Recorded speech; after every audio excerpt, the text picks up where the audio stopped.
I dug deeper into this Michael Crowley Millings guy.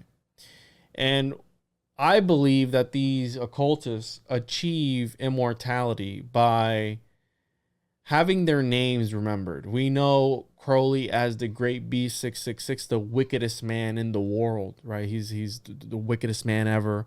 He's Wicked one of smart. wicked smart. He's one of the more notorious occultists ever. And then he died in 1947, right? The year before Roswell and everything, 1948, and everything started popping off. And this guy, Michael Crowley Milling, in 1947 added another Crowley into his name. Now, it's interesting because I go, okay, maybe what if he was possessed by Crowley, right? I'd go as far to say that. And also, I'd go as far to say that, right, Crowley wasn't done. His business wasn't done. Crowley, another avid user of Enochian magic, right? He had gotten possessed by Choronzon through the use of Enochian magic. Jack Parsons used Enochian magic.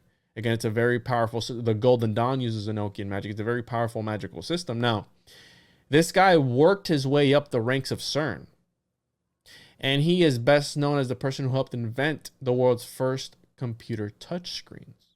Now, it's really interesting because everyone always talks about their phones being these black scrying mirrors.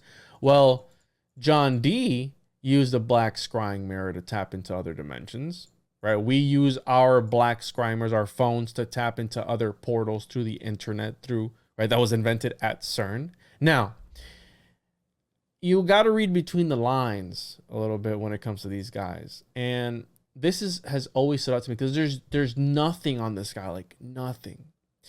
But his hobby was the refurbishment of this 1931 Alfa Romeo car, which he sold on his 21st birthday for £2 million. Okay. Now, when I started digging deeper on this, the Alfa Romeo, Alfa Romeo logo is a really interesting. Romeo. So it's got really interesting symbolism. Now we have The right fool is getting eaten. bro. No. So check this out. Check it out. So it looks like he's being eaten, right? But according to the source, he's being birthed out. So check it out. The cross of St. George, which obviously was used during the Crusades. And then this thing here, which is a serpent. Now, some people say he's eating the guy. Some other people say he's regurgitating him outwards as a form of rebirth, right? Almost like, is he birthing the Antichrist kind of story? Is he throwing him back up? And so, right, remind mind you, this is connected to Crowley, right? The Great Beast. Okay, and this is the coat of arms for. It's got big chesticles. For the Visconti of Milan. Now, according to the Alfa Romeo representatives, the serpent is orally giving birth to a human being, coming out a, quote, new man, purified and renewed, unquote.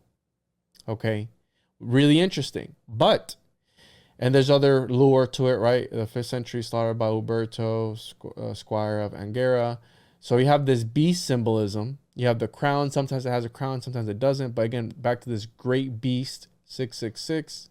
I did an episode with William Ramsey. But this is the coat of arms for the family Visconti of Milan, because Alfa Romeo was established in Milan.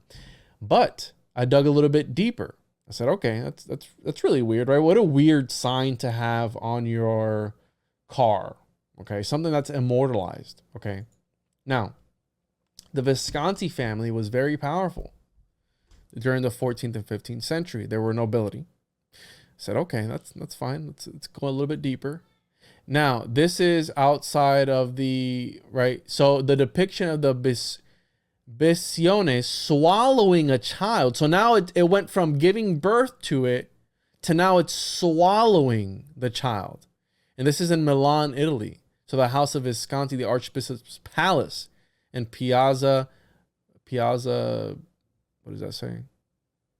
Duomo in Milan. Now, Bisione is big grass snake, Vipera, right? Showing an azure serpent in the act of eating or giving birth to a human. It is a historic symbol of the city of Milan used by companies based in the city. But it ultimately comes from Latin bestia, which means beast. So again, the Crowley connection, the Great Beast 666 connection. Now, other similar symbols, which I found really interesting, in early Christian, the art of the catacomb, the Old Testament prophet Jonah is depicted as a man being swallowed by a serpent-like Leviathan, a sea creature in the Hebrew myth. And then you have the matzah, which is like a half serpent, half man chimera type of thing. So like a syncretism of this. And then we have here, right, the red man being either birthed from the serpent or swallowed. In some depictions, it has the crown, and some others it doesn't. Now, I dug a little bit deeper, even more deeper. And this family is linked to one of the first, if not the first, tarot decks ever to exist. Okay? And then that's not the weird part. Okay, that they commissioned a tarot deck. And some people say that the tarot deck is connected to, again, it's a sort of code to be able to transcend your soul and elevate to another dimension, another reality, if you will. Or like think about of Enoch turning into Metatron, elevating to another existence, to be able to control reality, essentially, is what they want to do. Similar to the Key of Solomon and the Sigillum of Amet, trying to become God. That's the whole thing behind the homunculus. You create the homunculus to gain godlike powers. One of the interesting parts of this tarot deck, which is one of the oldest, if not the oldest, is that they commissioned and he painted other members of his families into the major arcana. So not only did they commission it, but he also painted family members and incorporated them in to the tarot deck. Forever immortalized.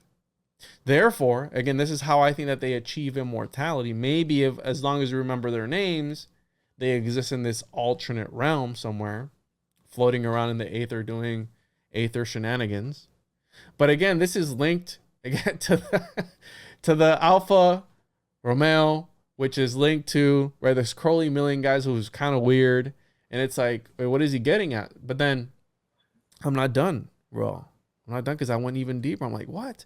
So this guy, he was made champion of the Order of St. Michael and St. George.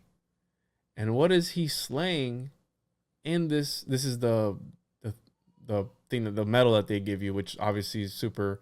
You have the lines and all this. I mean, there's a whole bunch of symbolism in here. The M, that looks like an SS. I don't know. But they have this here. And it goes to, right, Michael slaying the beast. Right? Slaying the dragon. So again, more dragon symbolism. And then I have here Edward Kelly and his plates on the secrets to the Philosopher's Stone. And it's like, why? What's the point of all this? Well, the point being right here, he's eating the red man, the red sun. The dragon is eating the red sun. Again, back to that symbolism kind of, sort of. But what's it all about? It's about the Red King, right? The red. And about the magnum opus. It goes all back to the magnum opus of uniting the two opposites, creating the rebus, creating and the divine androgen, alchemizing reality itself, right? Uniting of the opposites. Well, what's also the uniting of the opposites? And it's tied to that flag that we saw at the beginning. Well, the Knights Templar with Baphomet.